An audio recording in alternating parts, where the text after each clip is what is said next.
মহান আল্লাহকে নিয়ে কটূক্তির অভিযোগে গ্রেফতার হয়েছেন বাউল শিল্পী আবুল সরকার।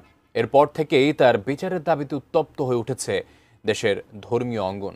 পরিস্থিতি উত্তপ্ত হওয়ায় বাউল সম্প্রদায় ও তাওহিদি জনতার মধ্যে সংঘর্ষের ঘটনাও ঘটেছে, যা এখন দেশজুড়ে আলোচনার কেন্দ্রবিন্দুতে। কিন্তু মহান আল্লাহ রাব্বুল আলামিন সম্পর্কে কি বলেছিলেন আবুল সরকার, বিস্তারিত জানাচ্ছেন আরিফ হাসান। আল্লাহর সাথে আর একটা আল্লাহ হইলে পাল্লা ভালো হইতো। 1 তারিখে গান করার জন্য আল্লাহ হয়েছিল, বান্দা হয়েছিল। সেদিনে আল্লাহর সাথে দেখাও এটা হয়ে বিধি করে দিছে।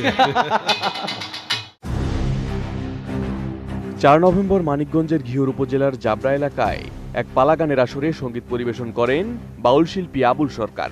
ওই পালাগানের আসরে সৃষ্টিকর্তা মহান আল্লাহ রাব্বুল আলামিনের বর্ণনা দিতে গিয়ে বিকৃতভাবে উপস্থাপনের অভিযোগ ওঠে বাউল আবুল সরকারের বিরুদ্ধে। মহান আল্লাহ সৃষ্টি জগতের মালিক, তিনি নিরাকার, একক এবং যার কোনো শরিক নেই। পবিত্র কোরআনের সূরা ইব্রাহিমের 10 নম্বর আয়াতে আল্লাহ বলেন, তোমরা কি আল্লাহ সম্বন্ধে সন্দেহ করো, যিনি আকাশসমূহ পৃথিবী সৃষ্টি করেছেন।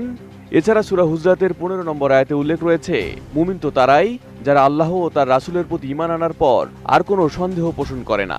কিন্তু আল্লাহর বর্ণনা দিতে গিয়ে আবুল সরকারের কণ্ঠে শোনা যায়, আল্লাহর সাথে আরেকটা আল্লাহ হইলে পাল্লা ভালো হইতো। আল্লাহর সাথে আর একটা আল্লাহ হইলে পাল্লা ভালো হইতো।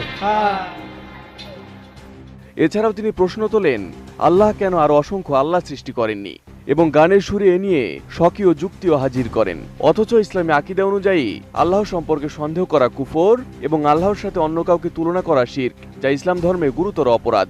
আরেক জায়গায় তাকে হাস্যরসে বলতে শোনা যায়, 1 তারিখে গান করার জন্য আল্লাহ নাকি তার কাছে এসেছিলেন, এমনকি তিনি আল্লাহকে খাওয়া দাওয়া করিয়ে বিদায় দিয়েছেন বলেও দাবি করেন। নেল আর্ট করে জিতে নিতে পারো iPhone 17। So why waiting, start painting. 1 তারিখে গান করার জন্য আল্লাহ হয়েছিল, বান্দা হয়েছিল। সেদিনে আল্লাহর সাথে দেখাও এটা হয়ে বিধি করে দিছে। বান্দারও বিদায় করে দিছে। তবে পবিত্র কোরআনের বহু আয়াতে স্পষ্ট বলা হয়েছে, আল্লাহ নিরাকার, তাকে তন্দ্রা বা ঘুম স্পর্শ করে না।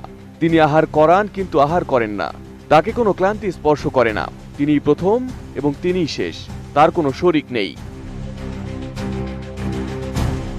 আবুল সরকারের বক্তব্যের মধ্যে সবচেয়ে বেশি সমালোচিত হয় সেই অংশ যেখানে তিনি অশ্লীলভাবে ইঙ্গিত দেন, আল্লাহর কথার নাকি কোনো ঠিক ঠিকানা নেই, কোনো মূল্য নেই। আল্লাহর কথার কোনো পাই না। আল্লাহ যে কইল প্রথম সৃষ্টি আমার এশক, প্রথম সৃষ্টি আবার কয় আমার আরশ, প্রথম সৃষ্টি আবার কয় নূর।